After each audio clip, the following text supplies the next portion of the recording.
Welcome to the Empowered to Serve Business Accelerator Fireside Chat Series by the Eastern States Region of American Heart Association. Today's topic is how to diversify your business revenue. My name is Arisha Smith, Chief Revenue Officer of Streamlytics, and I am your moderator today. We've got a great panel set up for you guys today. You're going to really enjoy today's conversation. I just know you're going to get some knowledge nuggets from our esteemed guests. But first, we have a welcome from a previous award recipient from Business Accelerator, Abigail Kohler. She's co-founder and CEO of Resuscitech. Take it away, Abigail. Hi, I'm Abigail Kohler, co-founder and CEO of Resuscitech, the creators of Smart Certification, an app that trains people in hands-only CPR compression with real-time feedback through your smartphone. At Resuscitech, our mission is to give people the power to save someone's life, enabling them to take action in emergency situations. This past January, I was awarded with a grant through the American Heart Association's National Empowered to Serve Business Accelerator. Working with organizations like the American Heart Association has helped me to make connections across diverse audiences around the country. By leveraging the vast reach of the American Heart Association and their accelerator training, I've been able to make connections, increase our visibility, and gain expertise that have proved to be invaluable. No matter what sort of business you are in, if you're a tech entrepreneur like me, a small business, or a faith-based institution, organizations like the American Heart Association and its accelerator programs can help you realize your mission to improve the health of your community and to transform lives. I hope you enjoy this latest opportunity to learn, and don't forget to catch the finale for the Faith-Based Accelerator on July 22nd. Thank you.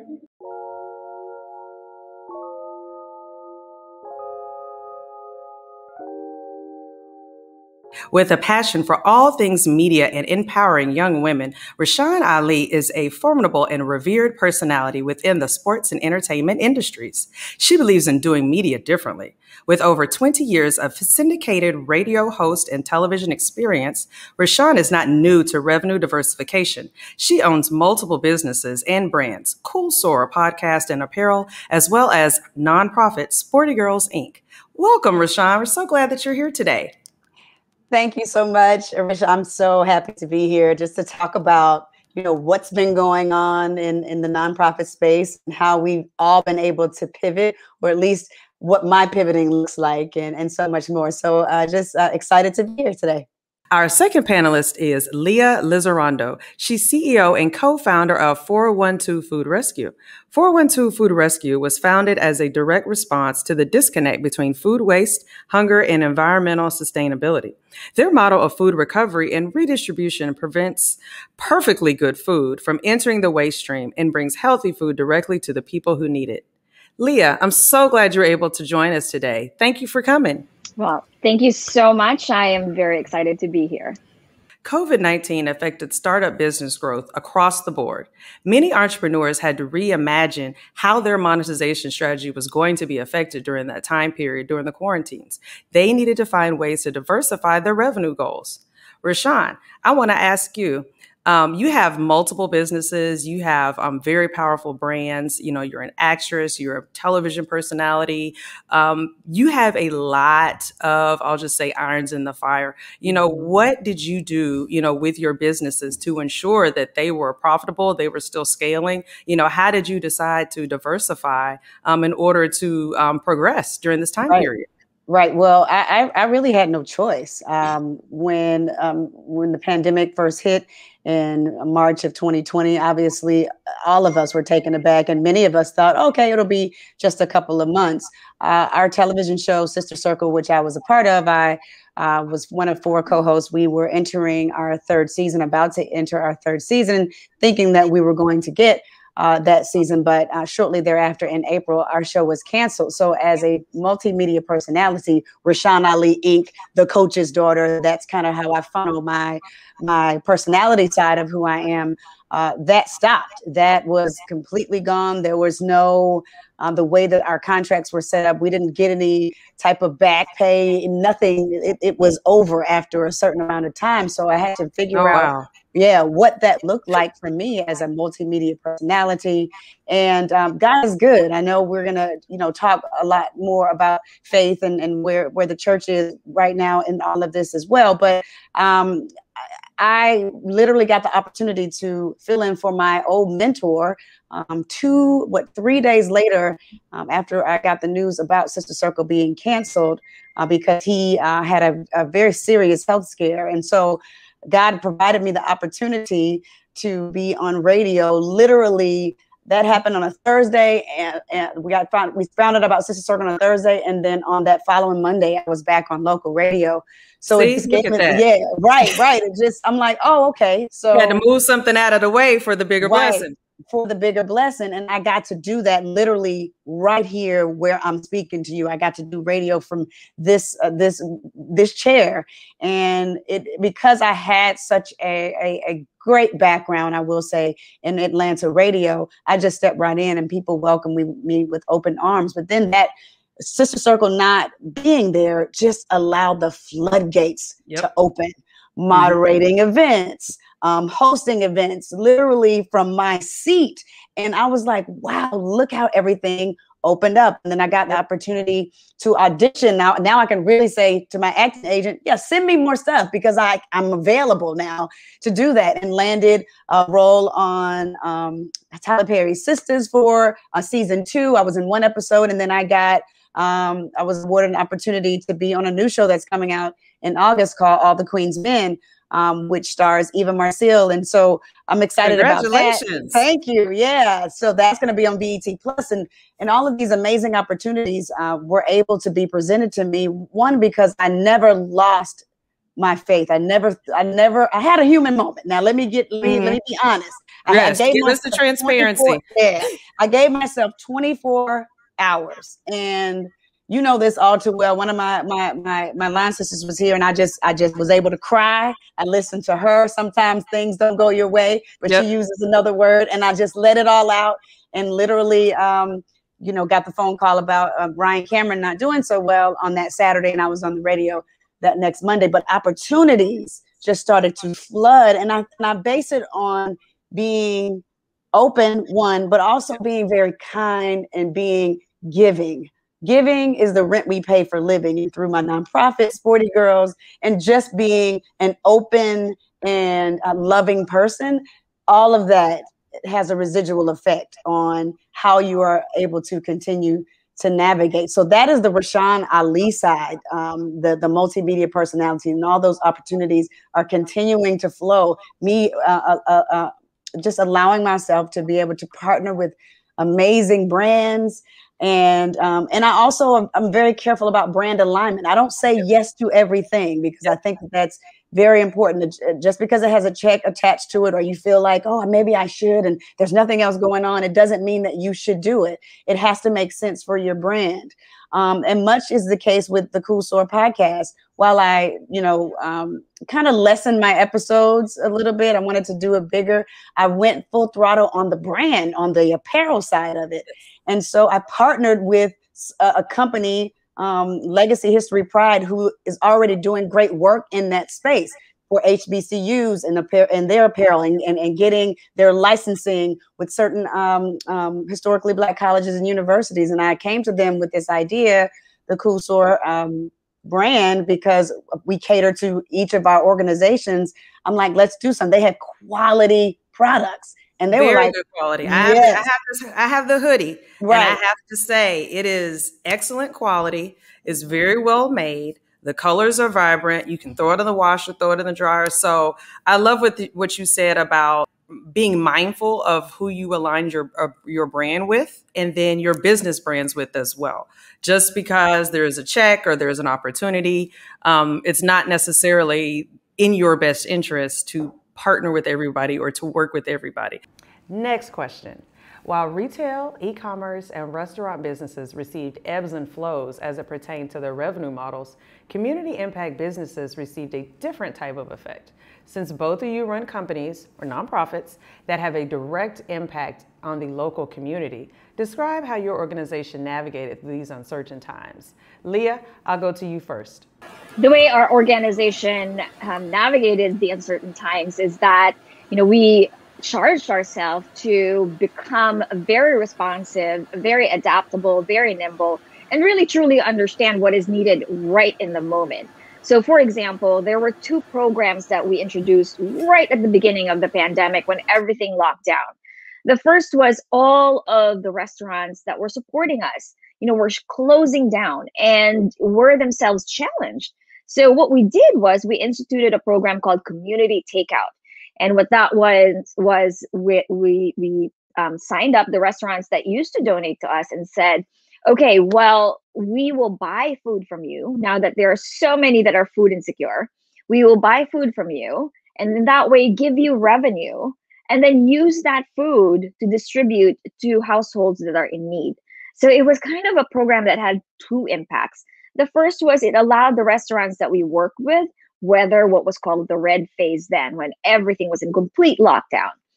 The second was it allowed us to source food at the height of when people didn't know what to do, right? When there was so much that was closed down, schools were closed down, and the need just escalated. So we were able to continue feeding people, and we were also able to support the restaurant partners that used to donate to us. Leah, that was an excellent point. Really great food for thought. Now, Rashawn, how would you address this question? Again, since you have a nonprofit, describe how it affected your business differently and what you guys did. When you run nonprofits, especially as a founder, and I'm a creative, I'm a personality, and so you have people, you have boards and board presidents and people that are trying to help you with your goal, and that changes over time, and people change over time, and you have people who transition off and all of that. And I think that when the pandemic hit, I needed that time to take back my organization, to take back what it truly meant to me, to take back and really refocus on what is the vision here? Where are we going? Where do you want to go, Rashawn? Do you need to make sure you kind of minimize the programming a little bit, still make sure the brand is out there? What are you going to do? And so there were these two young women that kept emailing me about, hey, we really want to represent Sporty Girls, and we have this PR plan. I got on the phone with these young women, and I just loved them instantly. And so I hired a PR firm during the pandemic to help me keep Sporty Girls relevant. They did wow, now that's walking out on faith. Yes, it is. And prayerfully and thankfully, I've had some amazing investors, people that have really just kind of poured into the organization, namely Stephanie Nehemiah Ingram, who has really been a huge supporter of Sporty Girls, which allowed me to then hire a PR company to be able to keep it going. We had we literally had a fireside chat last night. We had a couple of events where we've had women in sports come on just to talk about where they are and what they're doing and how they're navigating. And we had young student athletes, all within the mission of Sporty Girls.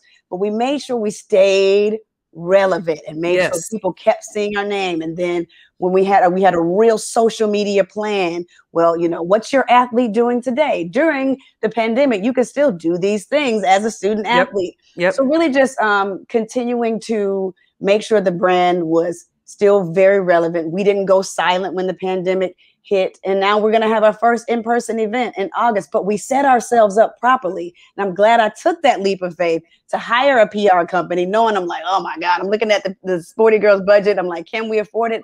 Yes, you can afford it, because on the back end of it, you're going to be rewarded for the work that you did when you took that leap of faith. And so I'm excited about that event coming up in August. And that's just kind of how I've been moving and shaking. Is it hard? Absolutely. Do I have moments where I'm like, what am I doing? Absolutely. Absolutely. That's normal. If you didn't feel that way, then you're not doing something right. Right. But now that I'm talking about it and really being able to sit back and hear myself talk about some of those gains, I'm grateful. That is really, really important. With that being said, let's talk a little bit about houses of faith. During this time period, they often had to, pivot a little bit or figure out the ways in which they're going to continue to serve the community and make a difference in a way where, everybody couldn't come together in fellowship. So while, they had to move to streaming, Houses of Faith moved to streaming, which was fantastic. They got them some additional reach, and people were able to come in contact with Houses of Faith even if they weren't able to go there physically. But let's talk a little bit about, other ways that you may have seen in your local city or in your state, how you noticed they had to pivot a little bit, whether it's, okay, well, at this point, we can't really package up food or give to the homeless, but we're going to create a shelter where people can just come in and help themselves. I have also seen some of the Houses of Faith help with hotspots or Wi-Fi. They had some opportunities to give those to other parents or parishioners in their homes for those who couldn't afford Wi-Fi to stay connected with school at home and things of that nature. So tell us a little bit about, how you've seen them differentiate in Atlanta and the Southeast, and then what you heard about how it benefited. Yeah, I think that, they had to pivot in a way that was unprecedented, because church is where you come together and you're able to touch and agree. We have, for those of us who were raised in the church, that is what it's all about, and going to Sunday school and going to children's church and all of those things. And so when we had to hit this pause, nobody has ever experienced this. The last time this has happened is 1918. So we all had to figure it out, and watching them figure it out was really fascinating, because many of them, especially if you think about some of the older churches who never really had a streaming service or never even really had to do that, because everybody just came to church on Sunday. That's right. They had to figure it out and had to really just kind of expand their reach, like you mentioned. And people were experiencing church in a different type of way from the comfort of their homes. I mean, bedside ministry, Bedside Baptist got a new ministry, got a whole new name, just because churches had to resort to that. But then again, they also became this safe haven, because for people who did not have food, there were food banks there, and I saw a lot of that happening, and just really people trying to reach out. You saw the church being used for what it was intended to be used for at this time in a greater way, because people did not know how they were going to survive. You think about the spiritual part of the pandemic and how it hit so many people in different ways, and the church really saved so many lives. I think even more than prior to, because people needed to figure out how they were going to get out of this and try to get out of this thing alive, literally alive. And so you saw pastors and you saw people getting together in a different type of way. So I think that they have, are better for it. I would hope that they're better for it in the spiritual realm. I'm not really sure financially. I know many people were, it was easier to give because it's right on there. Click the button right here on donate. Exactly. You don't have your, give, right. To give. There was no barriers towards entry. So that definitely expedited.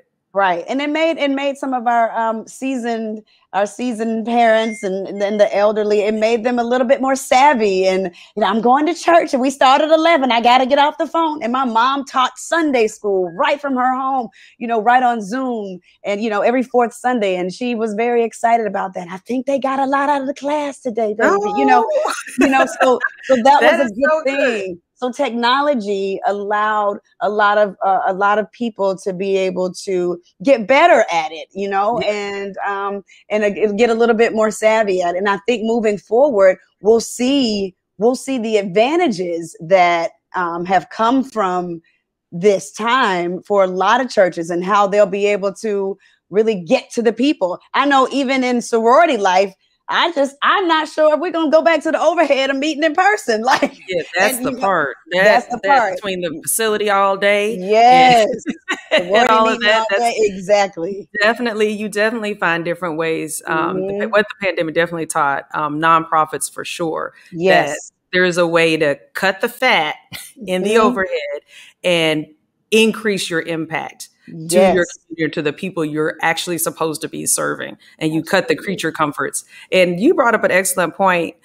The component about bringing our more seasoned members into more technological advantages when it comes to, if anything, paying for things. So while they were tied, they were becoming more accustomed to doing that. Think about the impact that could have for the volunteers and the houses of faith moving forward. You think about increasing your awareness of technology in the workplace, but even within houses of faith, at this point, they're like, oh no, we can all, pull in the money for this, field trip for the fifth grade Bible class, but everybody send a Venmo. Everybody do a Cash App. We're going to do this for, it just makes things at this point more streamlined, and you're able to get to the business that the houses of faith are set to do. Yeah. So that's an excellent testimony. Yeah. Leah, how about you? How have you seen these types of things impact your nonprofit? Yes. So our business model, just like many organizations, it changed radically during COVID-19. I can count many ways. So the first way is because we are sort of the DoorDash of food recovery and the DoorDash for those who are food insecure, we had to first establish no contact protocols. So to keep everyone safe in the donation cycle. So our donors had to set the food donation out. Our nonprofit partners that were distributing the food had to, designate a space where the driver can drop off the food. And because all of our drivers are volunteers, we had to request those who are most vulnerable to stay home. And unfortunately, a lot of people who wanted to help had to stay home. And the second way that our business model radically changed too is that knowing that so many people who are in need of food are stuck at home because they are elderly, because they are immunocompromised, we had to launch home delivery. And whereas before we only delivered to other nonprofits and charities, we started doing direct home delivery during COVID. Wow. Now that is a story.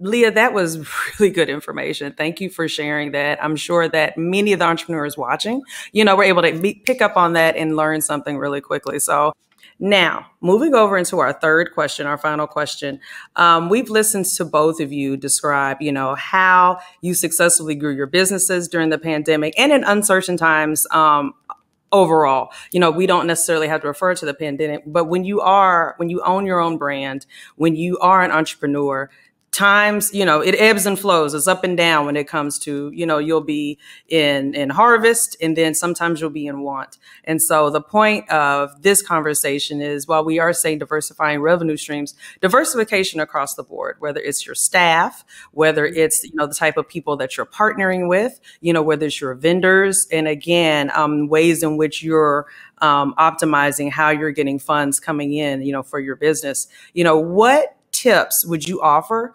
entrepreneurs that they could, take, digest, and run with it? So what I like to call this is a rapid fire round. So I'm going to kind of go back and forth between you, Rashawn, and Leah. I want to hear from you both. Just when I cut to you, I want you to say, whatever your tip is, and then we'll go to the next one. So Rashawn, give me off the top of your head, give me one tip, and then we're going to cut to Leah. I want to hear, how do you think entrepreneurs could benefit from some of the stories that you told me? Now give me a tip. Absolutely. And I will go with what I said in the very beginning, outsourcing. Do not be afraid to outsource. If you know that you can afford it, please do yourself a favor and outsource. Excellent. That's a great point. Leah, what about you? The number one tip that I would give entrepreneurs is that in times of crisis, instead of looking at it as a challenge, look at it as an opportunity. Look what opportunities are out there for you that you yourself are specifically fit to respond to. So for us, it was home delivery. Because we do have thousands of drivers everywhere, we were the only nonprofit that was already equipped to deliver food to the doors of those who were the most isolated and the most food insecure. So we took that opportunity. We transformed our work and made sure that we not only delivered to charities, that we were able to deliver to homes. Next tip, you talked about outsourcing. What would you recommend as another tip? I would say never stray away from who you are benefiting. Know who your beneficiary is, who is the person that you're serving. If you keep that top of mind, you'll never go astray. I love it. Excellent point. True to the heart, true to your character. Leah, what about you? What is your second tip for entrepreneurs today? Tip number 2 is don't be scared to do something totally different from your model. So when I say this, maybe it's not totally different. So typically we source food from food donors, we source surplus food. But during the pandemic, as things, especially in the beginning, when things just closed down, food donations were all over the place. We had increases in food donations in some places, like workplaces, as people were ordered to work from home. But then we also had dips in some of our donors, such as restaurants, which were ordered to close. So what we did was we looked at, what is the actual need out there? And we realized that, not only are people hungry, but also our donors, which were the restaurant community, were also in need. And we could help 2 of the stakeholders that we work with at the same time. So we bought food for the first time in our model. We never buy food. But in this instance, that calling was important because it was able to provide food at the time in need. It was also able to support our most valued partners. Rashawn, third tip, make it a good one. If you operate from a space of, what is that? Yeah, gratitude and love. And also, that one, kindness, kind. What?